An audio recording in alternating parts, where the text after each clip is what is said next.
أعوذ بالله من الشيطان الرجيم. بسم الله الرحمن الرحيم.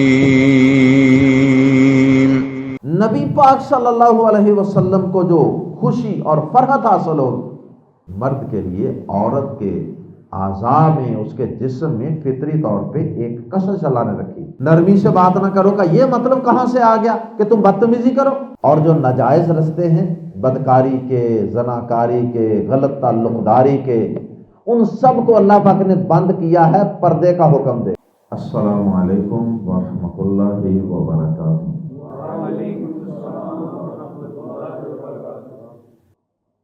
سورۃ الاحزاب آیت نمبر 31 سے ان الحمد للہ والصلاة والسلام علی رسول اللہ اما بعد اعوذ باللہ السمیع العلیم من الشیطان الرجیم من ہمزہ ونفخہ ونفثہ ومن یقنت منکن للہ ورسولہ وتعمل صالحا نؤتها أجرها مرتين وأعتدنا لها رزقا كريما يا نساء النبي لستن كأحد من النساء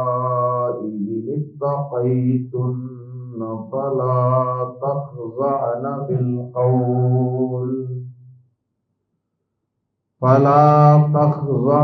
بالقول فيطمع الذي في قلبه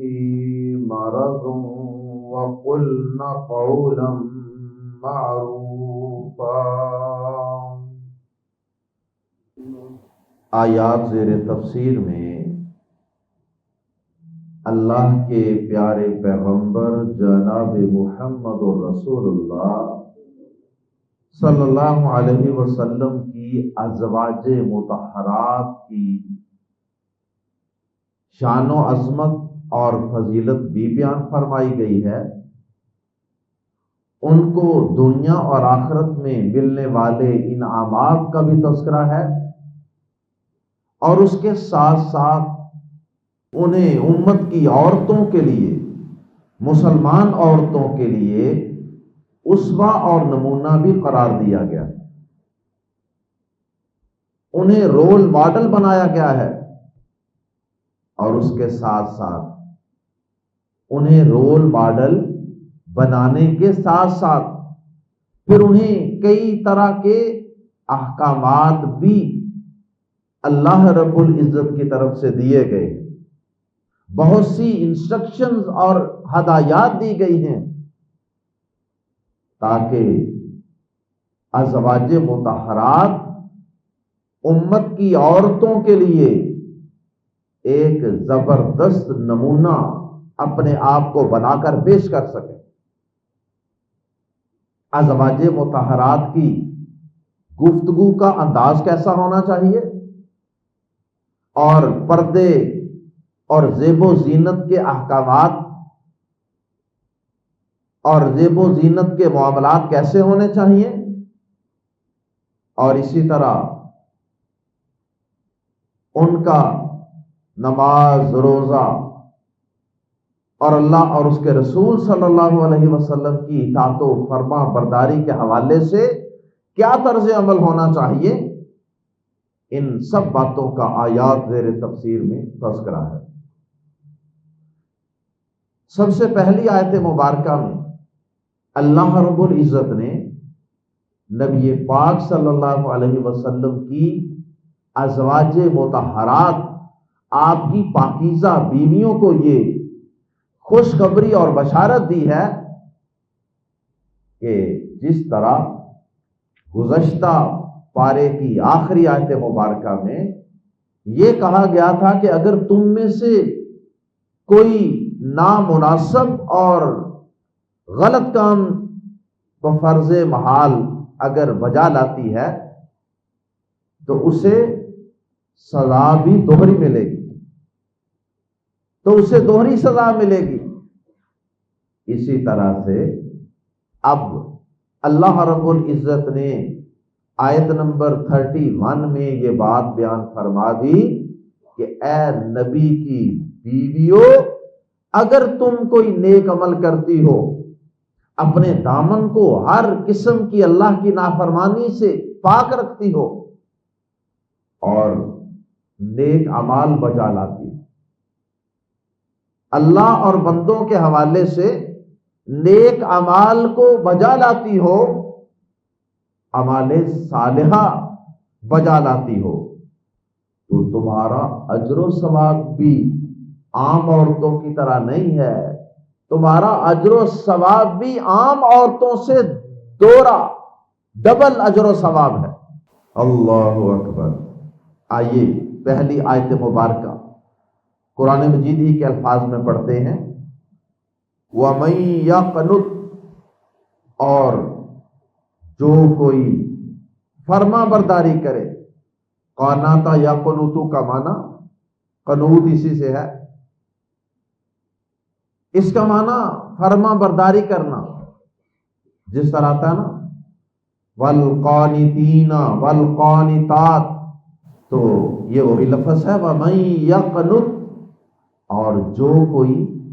فرما برداری کرے گی من کننا، تم میں سے، للہ، اللہ کے لیے، یعنی اللہ کی، ورسولہ، اور اس کے رسول کی صلی اللہ علیہ وسلم، اور تم میں سے جو اللہ اور اس کے رسول کی فرما برداری اختیار کرے گی، وَتَعْمَلْ، یہ تعمل کی تا یہ مؤنث کی تا ہے، وَتَعْمَلْ، اور عمل کرے گی، صالحاً، صالح نیک، اور نیک عمل کرے گی، نؤتی،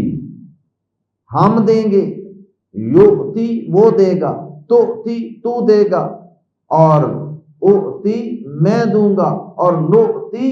ہم دیں گے، نؤتی ہا، نؤتی ہم دیں گے، ہا اسے، نبی کی اس بیوی کو ہم دیں گے، اجرا، ہا اس کا اجر و ثواب، مرتین، دو بار، یعنی دوہرا، اسے ہم اس کا اجر دو بار دیں گے، یعنی دوہرا دیں گے، ڈبل۔ اور آگے پھر اس کی وضاحت بھی بیان فرما دی ہے اگلی آیت میں کہ آخر ایسا کیا ہے کہ نبی کی بیوی اگر کوئی غلطی کرے تو گناہ اور سزا بھی دوہری، اور اگر کوئی نیک عمل کرے تو اجر و ثواب بھی دوہرا، اس لیے کہ عام عورت کا گناہ تو صرف اس کی اپنی ذات کے لیے، یعنی اس کا وبال تو اس کی اپنی ذات کی حد تک ہوگا نا، لیکن نبی کی بیوی اگر کوئی غلطی کرے گی تو اس کا نقصان یہ ہوگا کہ ایک تو نبی پاک صلی اللہ علیہ وسلم کو براہ راست ایذا اور تکلیف پہنچے گی کہ میری بیوی ہو کر یہ کام کرے، اس وجہ سے تمہاری سزا ڈبل ہوگی۔ اور دوسرا یہ کہ اگر نبی کی بیویاں ہو کر کوئی غلطی کرو گی تو قیامت تک آنے والی تمام مسلمان عورتیں، بیٹیاں، وہ یہ سمجھیں گی کہ اگر نبی کی بیویوں سے یہ غلطی ہو گئی تو پھر ہم کس کھیت کی مولی ہیں۔ ان کو اس سے موٹیویشن ملے گی غلط کام کی، غلط میسج جائے گا امت کی تمام بیٹیوں تک۔ اور اگر نبی کی بیویاں نیک اعمال کرتی ہیں، اچھے اعمال بجا لاتی ہیں، تو ان کی اپنی ذات کو تو فائدہ ہو گئی، نبی پاک صلی اللہ علیہ وسلم کو جو خوشی اور فرحت حاصل ہو اس کا بھی اجر و ثواب تمہیں ملے گا نا، نبی کو خوش کرنے کا۔ اور پھر تمہارے اچھے اعمال صالحہ کی وجہ سے، تمہارے اچھے عمل و کردار اور اخلاق کی وجہ سے قیامت تک آنے والی امت کی عورتیں، بیٹیاں، وہ آپ کے اعمال کو دیکھ کر ترغیب حاصل کریں گی، انہیں موٹیویشن ملے گی کہ دیکھو جی نبی کی بیویاں یوں کرتی تھیں، ہمیں بھی یوں کرنا چاہیے۔ تو اس طرح تمہارے نیک اعمال کی وجہ سے کتنی ہی عورتوں کو نیکی کی توفیق ملے گی، نیکی کی طرف رہنمائی ملے گی۔ وَأَعْتَدْنَا، اور ہم نے تیار کر رکھا ہے اللہ اس کے لیے رزقاً، رزق، کریما، باعزت، اور ہم نے اس کے لیے باعزت رزق تیار کر رکھا ہے۔ اگرچہ اس باعزت رزق سے مراد جنت کی نعمتیں ہیں،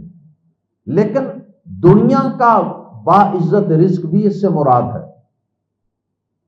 کیونکہ ازواج مطہرات نے دنیا کے مال و دولت، نان و نفقہ اور خرچے میں اضافے کے مطالبات سے دستبردار ہو کر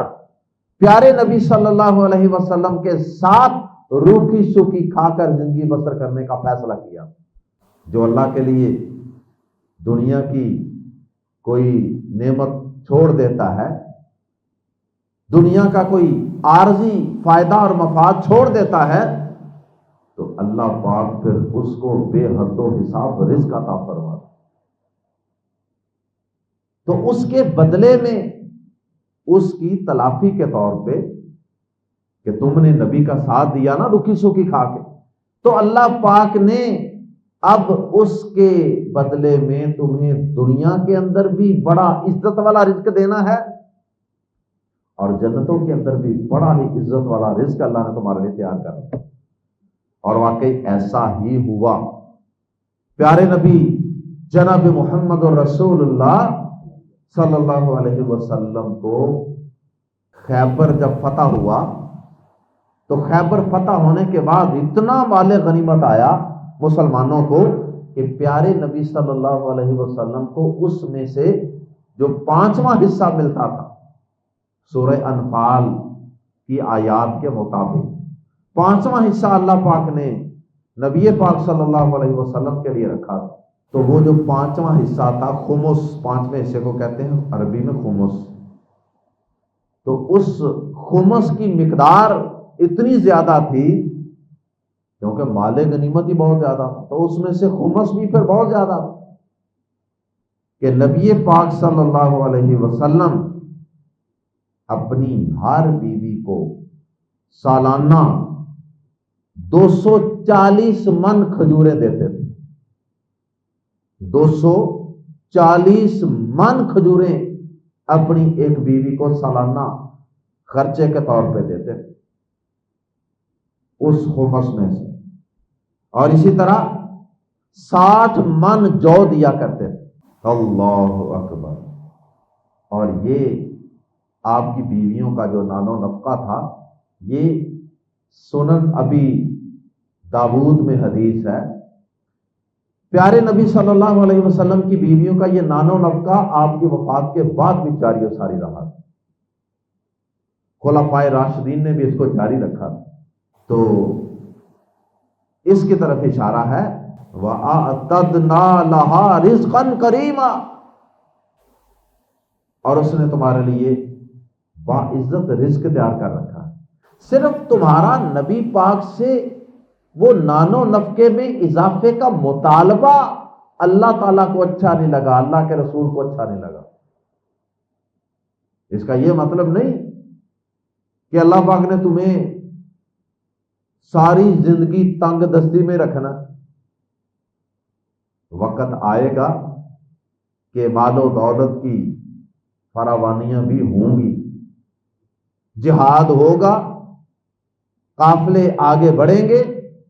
کفر کی کمر ٹوٹے گی اور مال غنیمت کے ڈھیر لگ جائیں گے۔ اور آگے وہی مضمون جو پچھلی آیت میں چل رہا تھا کہ نبی کی بیویوں تم نمونہ ہو، نمونہ رول ماڈل ہو عام عورتوں کے لیے۔ یا نساء النبی، اے نبی کی بیویوں، لستن، یہ لیسا سے ہے، لیسا سے لستن، ہرگز نہیں ہو تم، لستن نہیں ہو تم، کا کاف زبر کا مانند، طرح،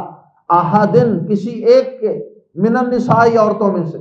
تم عورتوں میں سے کسی ایک کی طرح نہیں ہو۔ کیا مطلب؟ کہ تم عام عورتوں میں سے کسی عورت جیسی نہیں ہو، تمہارا سٹیٹس اور مقام یہ نہیں ہے کہ تم عام عورت ہو جو مرضی کر لو، نہیں۔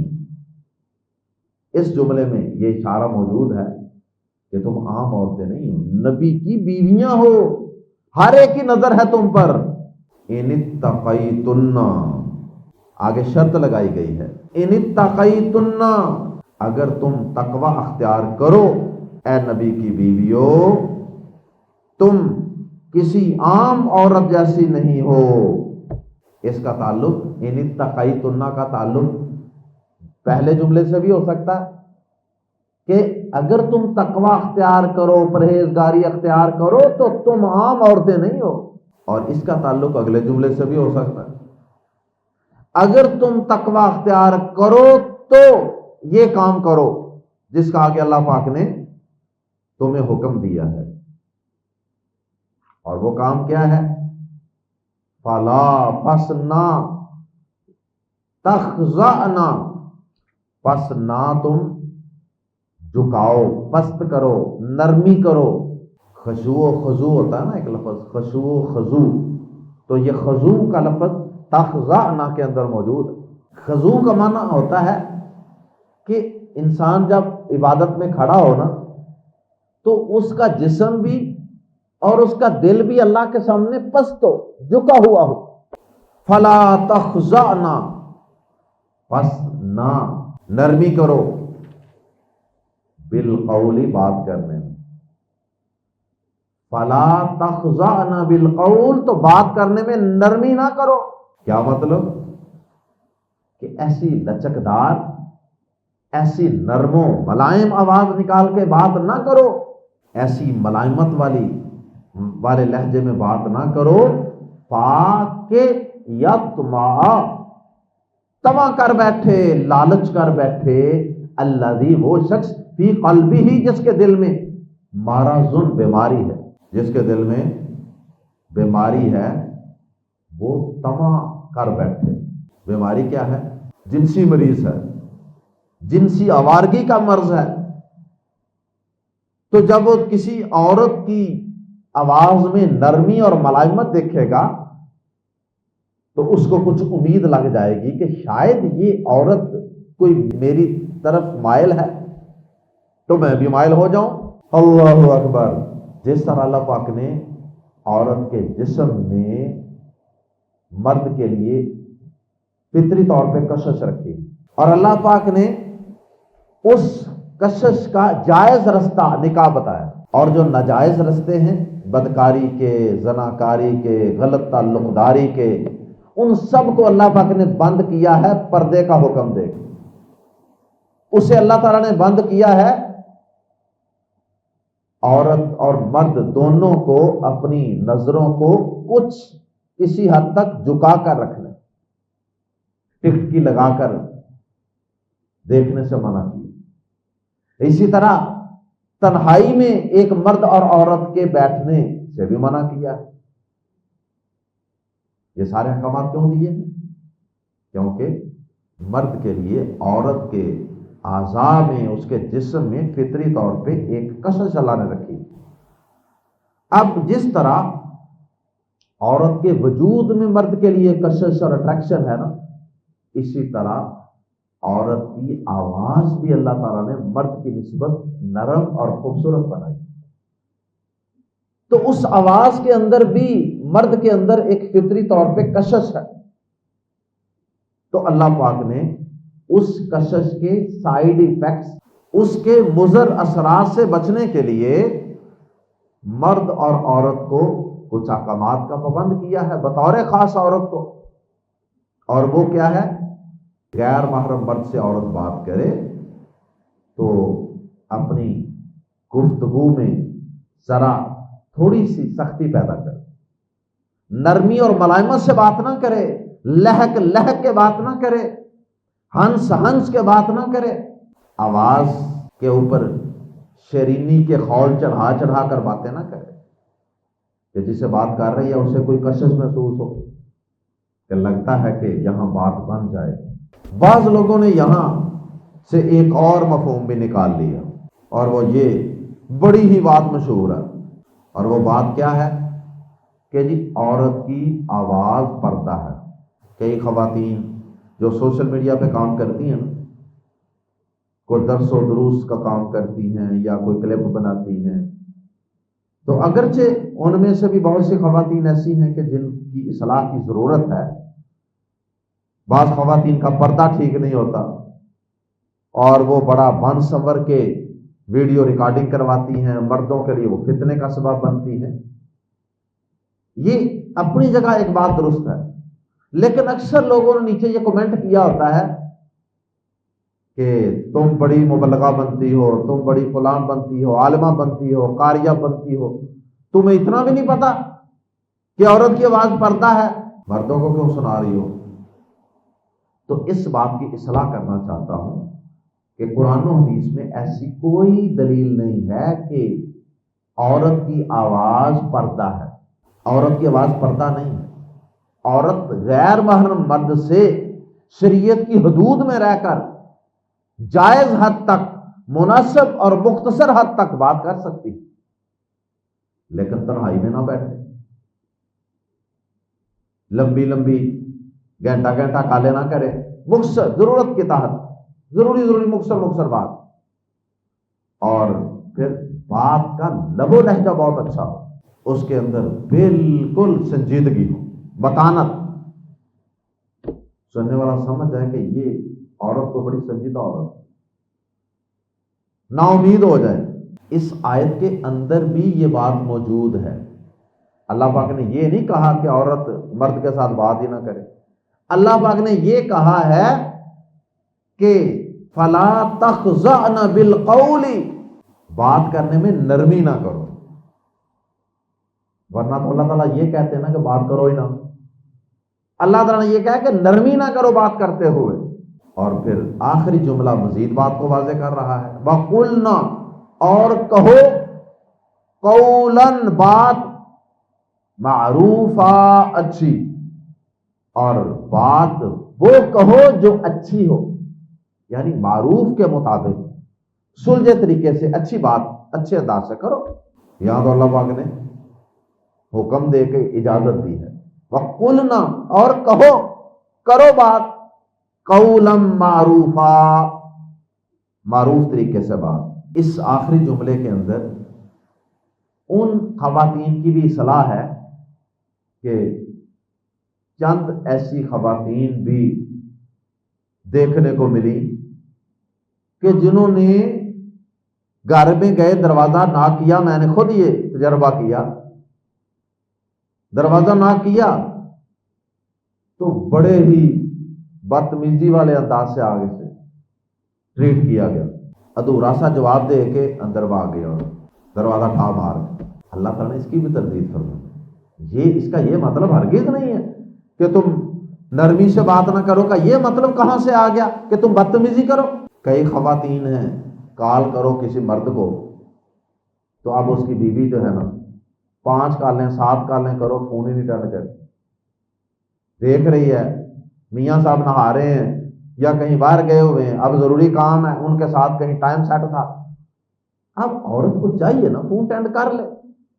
اٹینڈ کر کے اچھے طریقے سے معروف طریقے سے کہہ دے کہ بھائی جان وہ نہا رہے ہیں، میں آپ کا پیغام دے دیتی ہوں، یا آپ 5 منٹ تک بات کر لیں۔ اچھا، کئی خواتین کیا کرتی ہیں، وہ چھوٹے بچے کو پکڑا دیتی ہیں، 3 سال کے بچے کو، اب وہ پیچھے سے اس کو ہدایات دیتی رہتی ہیں اور وہ الٹے سیدھے جواب دیتا رہتا ہے جس سے کچھ پلے نہیں پڑتے. پاپا پاپا بس ایسے کرتا رہتا ہے اٹھا. اور اماں جی پاس ہوتی ہیں، پیچھے سے آواز آ رہی ہوتی ہے، اس کو اشارے کنائے سے کہہ رہی ہوتی ہے کہ کہو کہ وہ نہیں گا رہا. اور فون کال ملانے والے کو کچھ اس کے پلے نہیں پڑتے کہ ابا جی کدھر ہیں. اللہ کی بندی، تو فون اٹینڈ کر کے مختصر سی بات کر دو، بات ختم. ایک دفعہ میں ایک دوست کے گھر گیا تو اس کی بیوی نے ہم دروازہ، میں اکیلا نہیں تھا، ترجمہ قرآن کلاس تھی ہماری، پیپلز کالونی میں ہوتی. تو وہ بھائی ترجمہ کلاس میں نہیں آ رہے تھے تو ہم ان کے گھر چلے گئے چند ساتھی. تو اب ہم دروازہ ناک کرتے رہے، کھٹکھٹاتے رہے، کوئی نہیں باہر آیا. 3 دفعہ دروازہ ناک کر کے چلے گئے. شام کو ملاقات ہوئی بھائی سے، ہم نے پوچھا کہ ہم تو آپ کے گھر بھی گئے تھے تو آپ گھر میں نہیں ملے، بلکہ دروازہ نہیں کسی نے کھولا. وہ فرمانے لگے کہ وہ میں چلا گیا تھا فیکٹری تو میری وائف گھر تھی، میں نے اسے منع کیا ہو کوئی بھی آئے تو میں نے اندر سے بولنا ہی. تقویٰ ہے، پرہیزگاری. یہ تقویٰ پرہیزگاری کے خود ساختہ معیار ہے،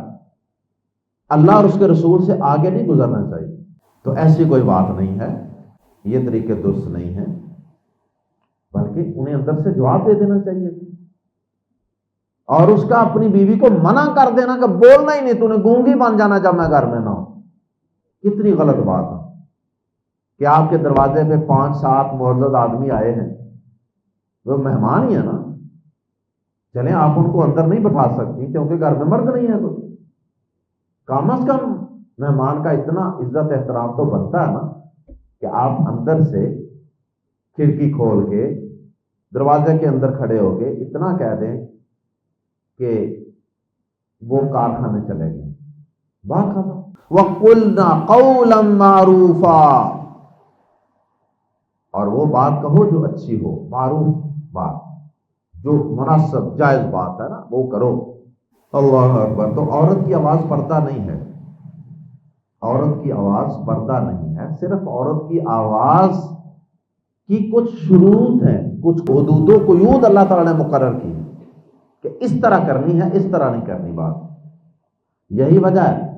کہ ازواج مطہرات سے خصوصاً حضرت عائشہ رضی اللہ تعالیٰ عنہا سے صحابہ کرام رضوان اللہ علیہم اجمعین حجاب کے پیچھے سے ساری باتیں، دین کے احکامات، آپ نبی صلی اللہ علیہ وسلم کی گھریلو زندگی کے متعلق سارے سوال و جواب کرتے تھے. حضرت عائشہ ان کو جواب دیتی تھی. اللہ تعالیٰ سے دعا ہے کہ اللہ تعالیٰ امت کی ماؤں بہنوں بیٹیوں کو ازواج مطہرات کے نقش قدم پر چلنے کی توفیق عطا فرمائے اور ہماری بیٹیوں کو، بہنوں کو ازواج مطہرات کو اپنے لیے رول ماڈل بنانے کی اللہ توفیق عطا فرمائے. سبحانک اللہم و بحمدک اشہد ان لا الہ الا انت استغفرک و اتوب الیک.